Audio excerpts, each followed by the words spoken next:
Oh, Jesus. S&P 500 program trade buy level 1. This is your wake-up call, pal. Go to work.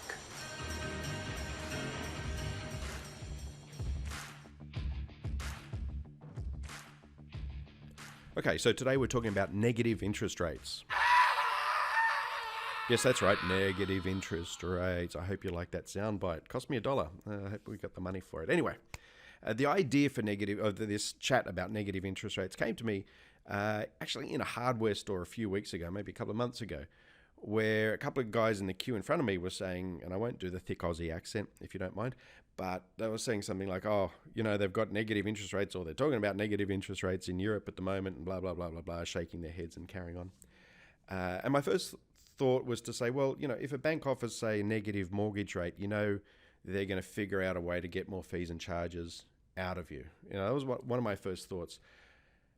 But, you know, it's more than that. It's more than just smoke and mirrors and clever pricing and hidden fees and so on. It's much more than that. In fact, it's not that at all. So in this podcast, we're going to talk about why negative rates are a real thing, why they are important, and how a government or governments will make it work, even if you don't want them to do it. It will happen. But first, we need to pay some bills. Okay, if you're interested in advanced trading material, check out masterclasstrader.com. We have courses on trading with order flow like a prop trader and trading commodity spreads like a hedge fund trader. For a limited time, you can use the code TradingWithGB for a 20% discount at the checkout. That's all one word, TradingWithGB. That website again, masterclasstrader.com. Okay, so let's hit the textbooks for a second. Let's think about monetary policy. What is it? Monetary policy, it's that tool used by central banks to manage the health of the economy. One of those tools, the main one, in fact, for a central bank is adjusting short-term interest rates. We all know that, right? It was in our high school textbooks, it was in our university textbooks and so on. Now we know that by adjusting the Fed's funds rate or cash rates or whatever it is for whatever particular country, other interest rates along the yield curve move with it. So the cost of your mortgage is affected, the cost of your business finance is affected, and the cost of your savings rates are affected by adjusting those short-term interest rates. So by doing this, the central bank changes the way we all spend, or the way we borrow and the way we spend. Lower rates discourage savings and encourage more spending on televisions and all that other stuff. Business investment. Higher rates make us all pull our heads in. We borrow less and save more. More incentive to save. And this slows the economy down. It slows retail spending. It slows business spending and so on. So that's how a central bank controls the economy. Monetary policy. Now, why does it matter here? Right? Why are we talking about this? Currently, most or many of the developed countries around the world have very low interest rates, but are in a situation where the economy needs a stimulus. Now, the power of monetary policy seems to have run out. Even the Reserve Bank of Australia said that. Monetary policy is less effective than it used to be. I remember back in the 90s when the Reserve Bank would move interest rates by 50 basis points at a time. In fact, one day, I can't remember which year this was, one day they did it twice in a day. And I don't know, maybe it's just my memory, but I think monetary policy back then was a heck of a lot more effective. You'd see them change rates and you'd see, you know, down the track 2-3 months, you'd see those macroeconomic statistics impacted, right? Things like your unemployment or your, back then it was current or trade balance, current account deficit and so on. That was a main issue in the country. But now with rates near zero, it doesn't give the central banks much room to move, unless it's up, of course.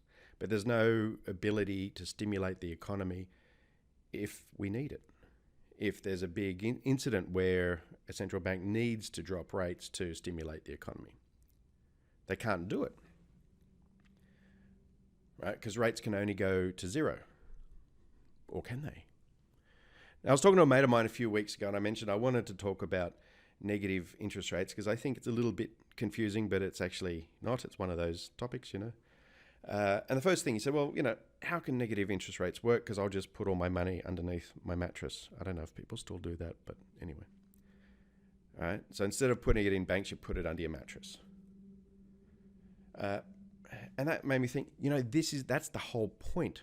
That's the key issue around negative interest rates and whether or not they can work, whether the mattress savings method is viable. So what if there was no cash, right? So think about that. But cash enables the floor on rates, the floor to be zero, because it gives people an alternative. But what if we didn't have cash? Now, you've heard this thing, a lot of governments are trying to implement by taking large cash transactions out of the economy. For years now in Australia, they've been talking about getting rid of the $100 note, arguing it's used by naughty people like drug dealers and gamblers and other types, and it's fuels the so-called black economy and all of that kind of stuff. They were talking about doing it in Europe too, the €500 note, I think. Right. In Australia, they're talking about limiting cash transactions to less than $10,000. That law will be applicable to business transactions, but there's also the theory that that's going to change in time. That is, that $10,000 number will shrink and the breadth of its coverage will increase, not just business transactions. In France, Spain, Italy, they already have that in place, and it's only for a few €1,000. So they already have those limitations on cash transactions. So we do hear a lot about it's Big Brother and all that kind of conspiracy theory stuff, which may or may not be true, which may or may not be something you believe in. Doesn't really matter. It could just be a red herring, right? But taking cash out of the economy removes that major alternative to negative interest rates. It removes that floor. Now, you may have heard of the IMF, not the one from the Mission Impossible movies. It's the International Monetary Fund, part of the United Nations, 180 something member countries. It's the kind of bank for the United Nations, if you like.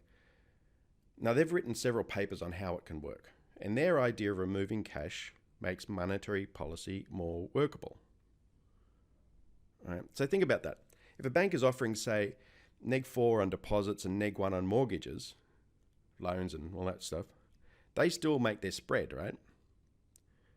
But that neg 1 on mortgages would encourage a lot of people to go out and borrow and spend. That psychological barrier of zero might just trigger some positive economic benefits, more than, say, a move of interest rates from 1% to 0.5, a move of interest rates from neg 0.5 to neg 1 could probably spur things a whole lot more. And that break of zero could make monetary policy great again. I can see the baseball hats already. So that's why people are talking about negative interest rates, and that's why it's quite important for economic management that there's a way that it can be made to work. Interesting. One last thought. Back in 1999, we had Y2K, all those fears that when the clocks on the computers turned over from 1999 to 2000, everything is going to fail. Remember that? We had the same thing when the Dow was about to break above 10,000. It was called Dow 10K. We had fears that all the software systems and automated trading systems would fail because it went from 9 digits to 4 digits to 5 digits. Both times people worried that all these systems would break down and, all these automated trading systems would cause a collapse of this, that, and the other. It didn't happen, incidentally.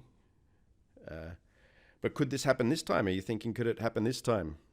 I don't think it will, for the same reasons it didn't happen last time. But keep an eye out for those headlines. I bet there'll be some, fear-mongering kind of headlines. Don't know what they'll call it. Yield Zero Armageddon, maybe, YZA. But anyway, keep an eye for that. It might be something fun and interesting to see. All right, let's finish up. A quick word from my website sponsor, and I'll catch you next time. Okay, let's talk about Masterclass again. If you're interested in advanced trading material, check out masterclasstrader.com. We have courses on trading commodity spreads like a hedge fund manager, trading order flow like a prop trader. And for a limited time, you can use the code TradingWithGB for a 20% discount at the checkout. One word, Trading with GB, the website again, masterclasstrader.com. Get 20% off before YZA gets all of us.